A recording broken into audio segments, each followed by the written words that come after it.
Subscribe कीजिए YouTube channel Haider voice और bell icon के बटन को ज़रूर दबाइए ताकि अगली वीडियो का नोटिफिकेशन आपको मिल सके। शुक्रिया। मैं 10 बजे अपने गांव से निकला। रात गहरी हो रही थी और मेरे ख्याल में अब 12 बजने वाले थे या बज चुके थे। मेरी मंजिल सोडेवाल थी। सोडेवाल हमारे गांव से कोई 5 कोस के फासले पर था। वहाँ मेरी खाला रहती थी। अम्मी जी का एक ज़रूरी पैगाम लेकर मैं खाला के घर जा रहा था। जब मैं गांव से निकलकर पक्की सड़क पर पहुंचा तो मुझे पता चला कि आखिरी लारी चंद मिनट पहले गुजर चुकी है। पहले तो मैंने सोचा कि वापस चला जाऊं, लेकिन फिर काम की अहमियत के पेश नज़र मैंने पैदल ही सोडेवाल जाने का फ़ैसला कर लिया। मैं चूँकि घर से खाना खाकर निकला था, इसलिए मेरा ख्याल था कि इस तरह खाना भी हज़म हो जाएगा।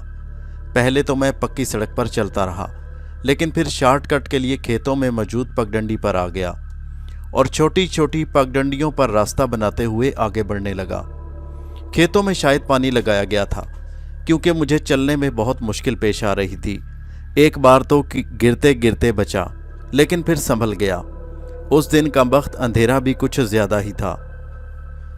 हल्के हल्के बादल छाए हुए थे। मेरा ख्याल था कि शायद बारिश हो, लेकिन खुदा का शुक्र हुआ और मैं रेलवे लाइन के करीब पहुंच गया। दूर से सिग्नल की हरी बत्ती देखकर मुझे अंदाज़ा हुआ कि अब रेलवे लाइन पर रेल आने वाली है, क्योंकि वैसे तो अंधेरे में 5-6 फीट से ज़्यादा आगे कुछ दिखाई नहीं दे रहा था। रेलवे लाइन के पार मेरी मंजिल थी। खाला का गांव रेलवे लाइन से कोई 1 मील की मुसाफत पर था। मुझे पक्का यकीन था कि मैं आधे घंटे बाद उनके घर में बैठा होऊंगा। मैं ये भी सोच रहा था कि पता नहीं इस पैगाम में क्या ख़ास बात है जो अम्मा ने रात के 10 बजे ये पैगाम मुझे देकर भिजवाया है। मैं इन्हीं सोचों में गुम था कि रेलगाड़ी की आवाज़ ने मुझे चौंका दिया। दूर से इंजन की गड़गड़ाहट सुनाई दे रही थी। फिर आहिस्ता आहिस्ता ये आवाज़ करीब होती गई। थोड़ी देर में मैंने रेलगाड़ी का ह्योला भी देख लिया। रात का वक्त था, इसलिए दूर से गाड़ी का ह्योला ही नज़र आ रहा था। अजीब बात थी कि ड्राइवर ने इंजन की लाइट नहीं जलाई थी। हालांकि इस कदर अंधेरे में गाड़ी की लाइट ज़रूर जलती है। सिर्फ एक डिब्बे में रोशनी हो रही थी। ये इंजन के पीछे शायद गाड़ी का 4था या 5वां डिब्बा था।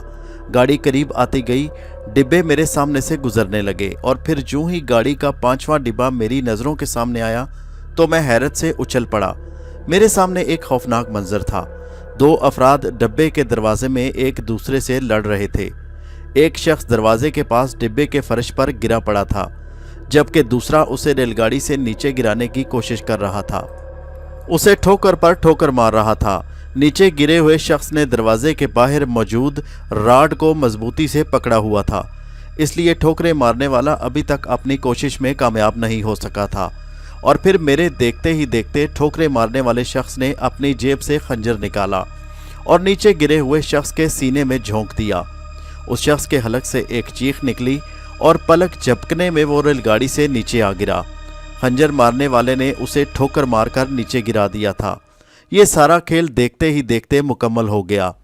दूसरे ही लम्हे रेलगाड़ी शोर मचाती हुई मेरे सामने से गुजर गई।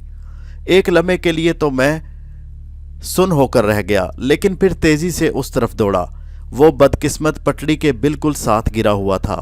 उसके करीब पहुंचते ही मैं ठिठक कर रुक गया। उसके हलक से जिंदगी की आखिरी आवाज़ें निकल रही थी। सीने से खून उबल उबर कर बाहर आ रहा था। मेरे देखते ही देखते उसके हलक से आखिरी हिचकी निकली और उसने दम दे दिया। कत्ल, मेरे मुंह से खौफ भरी आवाज़ में निकला।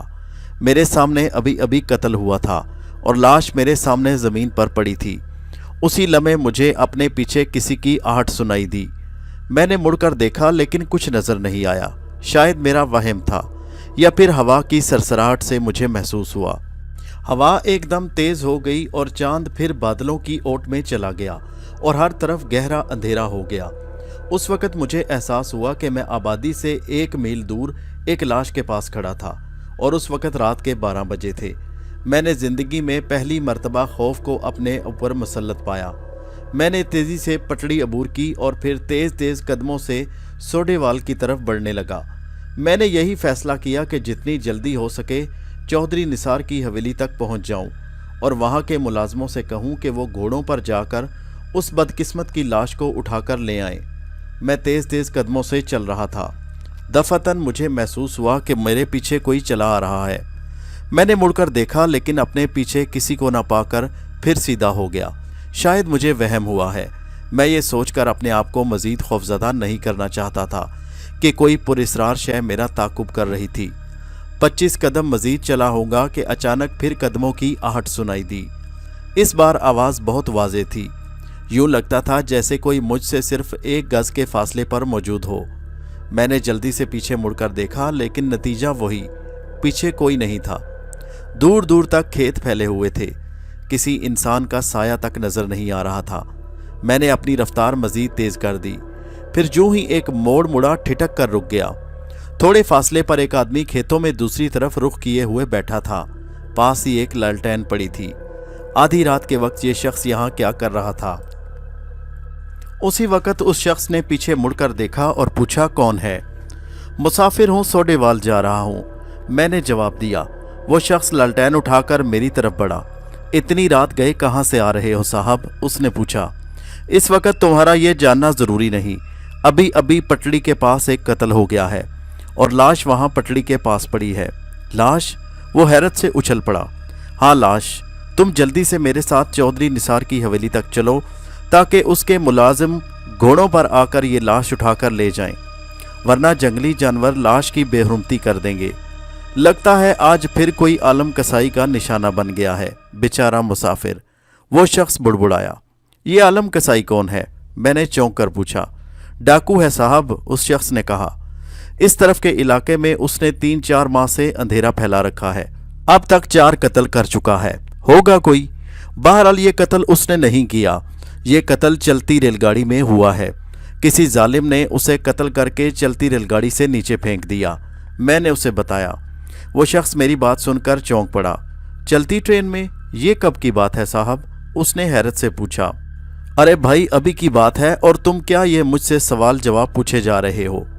साहब माफ़ करना, मैं हैरान इसलिए हुआ कि मैं यहाँ 9 बजे से मौजूद हूँ और मैंने तो किसी रेलगाड़ी की आवाज़ नहीं सुनी। उस शख्स ने कहा तो मैं हैरत से देखकर बोला, अरे नहीं, अभी 10 मिनट पहले यहाँ से ट्रेन गुजरी है। मैंने हैरत से कहा, नहीं साहब, मैंने तो कोई आवाज़ नहीं सुनी। उसने पूरे वसूख से कहा, तुम अपने काम में मगन होगे इसलिए तुम्हारा ध्यान नहीं होगा, वरना रेलगाड़ी की आवाज़ तो सन्नाटे में मीलों दूर तक सुनाई देती है। मैंने कहा, हो सकता है साहब आपकी बात ठीक हो, लेकिन गांव तक पहुंचते और फिर वहां से मुलाजमों को आते कम से कम घंटा तो लग जाएगा। उसने कहा, क्या मतलब है तुम्हारा, क्या कहना चाहते हो? मैंने पूछा। मेरा मतलब है साहब कि आप ये लालटेन ले जाएं और लाश के पास जाकर ठहरें। मैं इतनी देर में गांव से चौधरी साहब के मुलाजिमों को ले आता हूं, वरना हमारे पहुंचने तक हो सकता है जंगली जानवर लाश के साथ बेहुरमती करें। उसकी बात सुनकर मैं सोच में पड़ गया। मैं कोई डरपोक आदमी नहीं था, लेकिन इस तरह आधी रात वीराने में एक लाश के करीब रुकने के तसव्वुर से मैं डर गया। वो शख्स मेरे खौफ को शायद भांप गया और कहने लगा, आप डरे मत साहब, अगर आप लाश के करीब नहीं रुक सकते तो मैं रुक जाऊंगा। आप गांव से मदद ले आइएगा। मुझे लाश के करीब रुकने में कोई खौफ महसूस नहीं होगा। मेरा नाम करमू है। पूरे गांव में मेरे जैसा बहादुर और बेखौफ आदमी कोई नहीं। आप सिर्फ मेरे साथ चलकर मुझे वो जगह दिखा दें। ठीक है करमू, तुम मेरे साथ आओ, मैंने कहा। हम दोनों पैदल पटड़ी की तरफ बढ़ने लगे। अभी करमू आगे था और मैं उसके पीछे पीछे चल रहा था। रेलवे लाइन के पास पहुंचकर करमू रुक गया और पूछने लगा, कहाँ पड़ी है लाश साहब? वो पीछे मुड़ा और बोला, इस तरफ। मैंने एक तरफ इशारा किया। करमू उस तरफ बढ़ गया। उस वक़्त मुझे फिर अपने पीछे आहट सुनाई दी। मैं जल्दी से मुड़कर देखा, कुछ नहीं था। गुप अंधेरा हर तरफ फैला हुआ था। ये आहट मुझे तीसरी मर्तबा सुनाई दी थी और अब मुझसे अंदेशों ने घेरना शुरू कर दिया। मैं तेजी से करमू की तरफ बढ़ा। करमू लालटेन लिए पटड़ी के साथ साथ आगे बढ़ रहा था। साहब, यहाँ तो कुछ भी नहीं। आपको याद है ना कि जगह यही थी? उसने मुझे करीब आता देखकर कहा। हाँ भाई, ध्यान से देखो, वो रहा बड़ा पत्थर, उसी के करीब गिरी थी। मैंने हाथ से उस तरफ इशारा किया। करमू आगे बढ़ गया, लेकिन फिर मायूसी से सर हिलाकर बोला, नहीं साहब, यहाँ कुछ नहीं, आपको ज़रूर कोई गलतफहमी हुई है। गलतफहमी? मैंने झिंझलाकर कहा। मेरी आंखों के सामने कत्ल हुआ है और लाश यहाँ पड़ी थी और तुम इसे गलतफहमी कह रहे हो? अब मैं क्या कहूं साहब, मैंने तो रेलगाड़ी की आवाज भी नहीं सुनी। करमू ने अपनी बात दोहराई। ध्यान से देखो, मैंने तकरीबन उसे डांटते हुए कहा। साहब आपने जागते में ख्वाब देखा है, यहाँ कोई गाड़ी नहीं गुजरी, मैंने किसी रेलगाड़ी की आवाज ही नहीं सुनी। करमू ने फिर कहा। करमू की बातें मुझे गुस्सा दिला रही थीं। अजीब बेवकूफ़ आदमी था। मैंने खुद अपनी आंखों से रेलगाड़ी गुजरते और फिर उस बदनसीब को गिरते हुए देखा था, और वो कह रहा था कि 10 बजे के बाद यहाँ से कोई रेलगाड़ी गुजरी ही नहीं। अहमक, मैं बुड़बुड़ाया। मैं लाश की तलाश में इधर उधर नज़र दौड़ा रहा था, लेकिन बेसूद। और वैसे भी अब तो हमारे पास लालटेन थी जिसकी रोशनी काफ़ी थी। अब ये तो हो नहीं सकता था कि लाश वहाँ से उठकर 2 मील दूर जा लेटी हो। कुछ नहीं है साहब, आपका वहम है। करमू ने फिर कहा।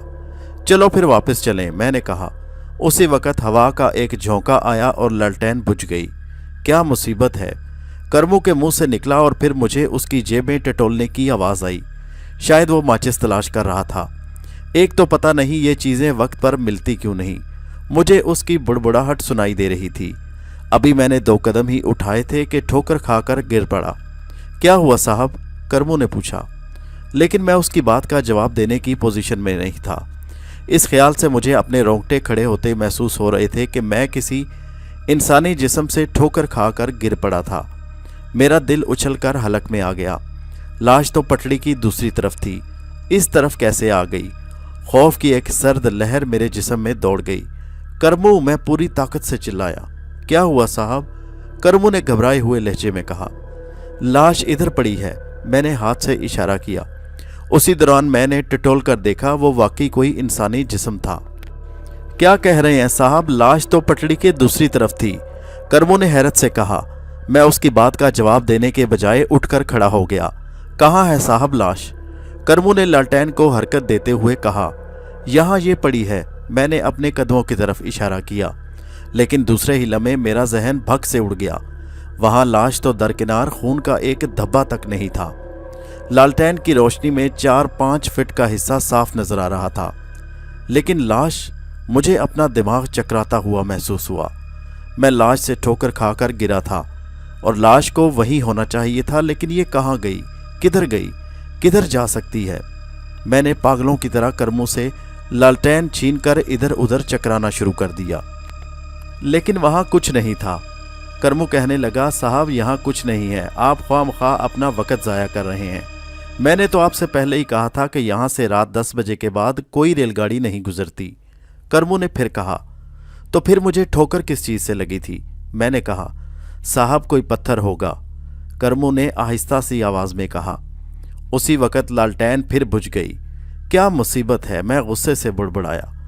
करमू की बुड़बुड़ाहट सुनाई दे रही थी, शायद वो हवा को बुरा भला कह रहा था। 2 मिनट गुजरे थे, लेकिन मुझे माचिस जलती दिखाई ना दी। करमू माचिस क्यों नहीं रोशन कर रहे? मैंने तेज़ आवाज़ में कहा। साहब माचिस मिल नहीं रही, करमू ने जवाब दिया। मैं खुद हैरान हूँ साहब, मैंने कमीज़ की जेब में रखी थी। ध्यान से देखो, मैंने कहा। आप फिक्र न करें साहब, ये मेरा अपना इलाका है, मुझे यहाँ के एक एक पत्थर का इल्म है। हमें गांव तक पहुँचने में कोई दुश्वारी नहीं होगी। चलो फिर, मैंने कहा। फिर हम दोनों आहिस्ता आहिस्ता गांव की तरफ चल पड़े। कोई 1 घंटे के बाद हम गांव में पहुँच चुके थे। चंद एक घरों में रोशनी हो रही थी। आप किसके घर जाएंगे? मैं आपको पहुँचा दूँ, करमू ने कहा। मैंने हफीज़ के घर जाना है, लेकिन मैं खुद चला जाऊंगा, तुम्हारा शुक्रिया, मैंने कहा। अच्छा साहब, मैं चौधरी निसार की हवेली जाता हूँ, फिर उन्हें लेकर रेलवे पटड़ी तक जाता हूँ, शायद लाश मिल जाए, करमू ने कहा। फिर वो एक तरफ अंधेरे में गायब हो गया। मैं खाला के घर की तरफ चल पड़ा। दरवाजे के करीब पहुंचकर मैंने दस्तक दी तो पूछा गया, कौन है? 3-4 दस्तक के बाद अंदर से आवाज़ आई। मैं हूँ सलीम, मैंने कहा। 2 मिनट बाद दरवाज़ा खुल गया। दरवाज़ा खालाजाद हफीज़ ने खोला था। खैरियत सलीम भाई? हफीज़ ने हैरान होकर कहा। वो मुझे आधी रात को इस तरह दरवाजे पर देखकर हैरान रह गया था। भाई मुझे अंदर तो आने दो, मैंने कहा। ओ माफ़ी चाहता हूँ सलीम भाई, हफीज़ इतना कहकर दरवाजे से हट गया। मैं अंदर दाखिल हो गया, फिर वो मुझे लेकर अपने कमरे में आ गया। बाकी सब घर वाले सो रहे थे। हाँ सलीम भाई, आपने बताया नहीं कि रात को इस वक्त آپ کو پتا ہے کہ رات کے 3 بجنے والے ہیں۔ حفیظ نے میرے ساتھ چارپائی پر بیٹھتے ہوئے کہا۔ ہاں بھائی مجھے پتا ہے، میں نے تو جلدی آ جانا تھا، بس ایک وجہ سے دیر ہو گئی۔ کیا وجہ؟ حفیظ نے پوچھا۔ صبح بتاؤں گا، ابھی سو جاؤ، میں نے کہا اور بستر پر دراز ہو گیا۔ حفیظ بھی اپنی چارپائی پر لیٹ گیا اور پھر ہم دونوں سو گئے۔ صبح میری آنکھ کھلی تو 12 بج چکے تھے۔ اٹھ کر باہر آیا، خالو صحن میں بیٹھے حقہ پی رہے تھے۔ خالہ ان کے ساتھ بیٹھی تھی، میں نے انہیں سلام کیا۔ کیسے ہو بیٹا؟ خالو نے پوچھا۔ ٹھیک ہوں خالو۔ صبح حفیظ نے بتایا کہ تم آئے ہو تو ہم بہت حیران ہوئے۔ ایسی بھی کیا بات تھی جو رات کو اتنی دیر سے آئے؟ خالو نے پوچھا۔ کچھ نہیں خالو، جب میں گاؤں سے نکلا تو آخری لاری جا چکی تھی، میں نے سوچا کہ پیدل ہی سفر کر لوں، اور ہاں اماں نے ایک پیغام دیا تھا۔ میں نے جیب سے ایک لفافہ نکال کر خالہ کی طرف بڑھا دیا۔ کیسی ہے میری بہن؟ خالہ نے پوچھا۔ اچھی ہے خالہ، وہ آپ کو بہت یاد کر رہی تھی۔ اور یہ حفیظ کدھر ہے؟ میں نے پوچھا۔ بیٹا وہ ذرا چودھری نثار کی حویلی تک گیا ہے، ابھی آتا ہی ہوگا، میں نے ذرا کام سے بھیجا ہے، خالو نے جواب دیا۔ میں رات والے واقعے کا تذکرہ کرنا چاہ رہا تھا، لیکن یہ پھر سوچ کر خاموش ہو گیا کہ حفیظ کو آ لینے دوں، دیکھوں وہ کیا خبر لاتا ہے۔ اتنا مجھے یقین تھا کہ رات کو چودھری نثار کے ملازموں کو لاش مل گئی ہوگی، اور ہو سکتا ہے اب تک بات پولیس کے علم میں بھی آ چکی ہو۔ خالو حقہ پیتے رہے اور میں حفیظ کا انتظار کرتا رہا۔ تھوڑی دیر بعد حفیظ آ گیا، لیکن میں چہرہ دیکھ کر چونک پڑا۔ اس کے چہرے پر عجیب سے تاثرات تھے۔ سلیم بھائی، رات آپ کرمو کے ساتھ آئے تھے؟ حفیظ نے کرسی پر بیٹھتے ہوئے پوچھا۔ ہاں، لیکن تمہیں کس نے بتایا؟ میں نے پوچھا۔ چودھری نثار کی حویلی میں باتیں ہو رہی تھی۔ معاف کیجیے گا سلیم بھائی، لیکن وہ آپ کو خبتی کہہ رہے تھے، حفیظ نے کہا، اور میں چونک پڑا۔ چودھری نثار کا ملازم بتا رہا تھا کہ رات کو کرمو نے آ کر انہیں بتایا کہ وہاں پٹڑی کے پاس ایک لاش پڑی ہے، اور وہ رات کے 3 بجے گھوڑوں پر سوار ہو کر وہاں گئے۔ ان کے پاس ٹارچیں تھیں۔ انہوں نے پٹڑی کے آس پاس دونوں طرف کا کافی رقبہ دیکھا، لیکن لاش تو کیا، انہیں خون کا ایک دھبا تک نظر نہیں آیا۔ انہوں نے کرمو کی اچھی خاصی بے عزتی کی، لیکن کرمو بیچارہ قسمیں کھاتا رہا کہ اس کا کوئی قصور نہیں۔ اسے پٹڑی کے پاس ایک مسافر ملا تھا، جس نے اسے بتایا کہ کسی نے چلتی ریل گاڑی میں سے کسی مسافر کو قتل کر کے پھینک دیا، اور لاش وہاں پٹڑی کے پاس پڑی ہے۔ وہ اسی وقت اس کے ساتھ گیا، لیکن لاش اسے نظر نہیں آئی۔ اب وہ آپ کے متعلق باتیں کر رہے تھے کہ وہ پتہ نہیں کون تھا جس نے رات کے 3 بجے ان کی پریڈ کرا دی۔ ویسے سلیم بھائی، آپ کو یہ تماشا کرنے کی کیا ضرورت تھی؟ حفیظ نے کہا۔ کیا بات ہے سلیم بیٹا، کیا ہوا؟ خالہ نے میری طرف دیکھ کر پوچھا تو میں نے رات کا سارا واقعہ سنا دیا۔ خالو بڑی توجہ سے میری بات سن رہے تھے۔ جوں جوں میں بول رہا تھا، ان کے چہرے کی شگفتگی آہستہ آہستہ غائب ہوتی جا رہی تھی۔ میں پورا واقعہ سنا کر خاموش ہوا تو وہ حفیظ سے بولے، حفیظ بیٹا، اندر میری الماری میں امام زامن رکھا ہے، وہ لے کر آؤ۔ خیریت خالو جان، یہ امام زامن کی اچانک کیا ضرورت پیش آ گئی؟ میں نے پوچھا تو وہ بولے، ابھی بتاتا ہوں۔ حفیظ اندر سے امام زامن لے کر آیا تو خالو اس کے ہاتھ سے لے کر میری طرف بڑھے۔ بیٹا اپنا ہاتھ آگے کرو۔ میں نے حیرت بری خاموشی سے ہاتھ آگے کر کے امام زامن بندھوا لیا۔ اسے اب اپنے سے الگ مت کرنا، خالو نے کہا۔ ٹھیک ہے خالو، لیکن یہ تو بتائیے کہ آپ میری بات سن کر پریشان کیوں ہو گئے؟ وہی بتانے لگا ہوں، خالو نے کہا۔ چند لمحے وہ میری طرف دیکھتے رہے۔ ان کے چہرے کے تاثرات سے لگ رہا تھا کہ وہ ذہن پر زور دے کر کچھ یاد کرنے کی کوشش کر رہے تھے۔ پھر وہ بولے، تم نے جو بات بتائی ہے سلیم بیٹے، وہ حرف بحرف سچ ہے۔ تم نے کوئی خواب نہیں دیکھا۔ باقی رہا یہ سوال کہ تمہارے اور چودھری نثار کے ملازموں کو لاش کیوں نہیں ملی، تو اس کا جواب یہ ہے کہ لاش وہاں تھی ہی نہیں۔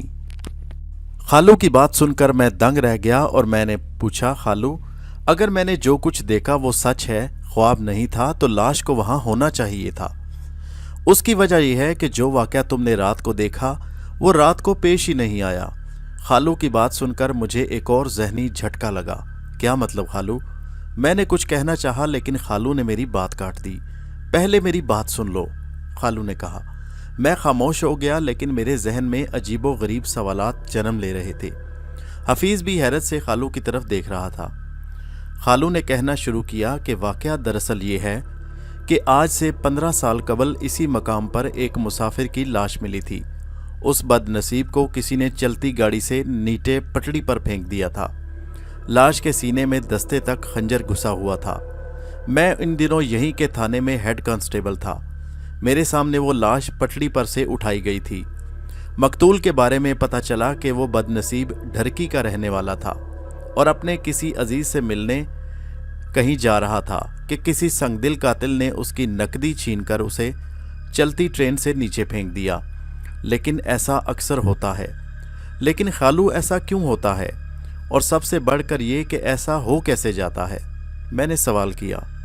पता नहीं बेटा, बहरहाल इत्मीनान की बात है कि तुम्हें कोई नुकसान नहीं पहुंचा। और हाँ, अब इतनी रात गए कभी तन्हा सफ़र मत करना और इस ईमान ज़ामिन को अपने से अलग मत करना। मैंने इस बात में सर हिला दिया। हफीज़ उठकर अपने कमरे में चला गया। मैं खालू के साथ बैठकर बातें करने लगा। दफअतन मुझे हफीज़ की घबराई हुई आवाज़ सुनाई दी।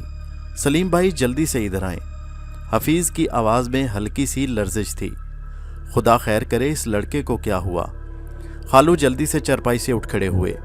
मैं भी तेज़ी से हफीज़ के कमरे की तरफ बढ़ा। खालू मेरे पीछे से ऊंची आवाज़ में आयतल कुर्सी का विर्द कर रहे थे। क्या हुआ हफीज़? मैंने कमरे में दाखिल होते हुए कहा। लेकिन हफीज़ ने मेरी बात का कोई जवाब नहीं दिया। वो इसी तरह खड़ा था जैसे किसी ने उस पर जादू कर दिया हो। उसकी आंखें ज़मीन पर जमी थीं। हफीज़, होश में हो, क्या बात है? मैंने उसे झंझोड़ा। हफीज़ ने मेरी बात का जवाब देने के बजाय हाथ से एक तरफ इशारा किया। ये देखें सलीम भाई, उसने कहा। क्या देखूं? अपने जूतों की तरफ देखें। क्या हुआ मेरे जूतों को? अच्छे भले तो हैं। मैंने कहा। अपने जूतों की तरफ देखा जो चारपाई के नीचे पड़े थे। गौर से देखें, गौर से। हफीज़ ने अपने अल्फाज दोहराए। फिर मैंने गौर से अपने जूतों पर नज़र दौड़ाई। पहले तो मेरी समझ में कुछ नहीं आया, लेकिन दूसरे ही लम्हे मेरी आंखें खौफ से फैलती चली गईं। मुझे अपनी रगों में खून जमता हुआ महसूस हुआ। ये जूते मैंने 1 साल पहले शहर से ख़रीदे थे और इस लिहाज से ये काफ़ी पुराने थे, लेकिन इन पर लगे हुए खून के निशानात से साफ जाहिर हो रहा था कि वो बिल्कुल पुराने नहीं थे और रात के 10 बजे के बाद ज़रूर कोई रेलगाड़ी वहाँ से गुजरी थी। हमारे चैनल हैदर वॉइस को सब्सक्राइब कीजिए। शुक्रिया।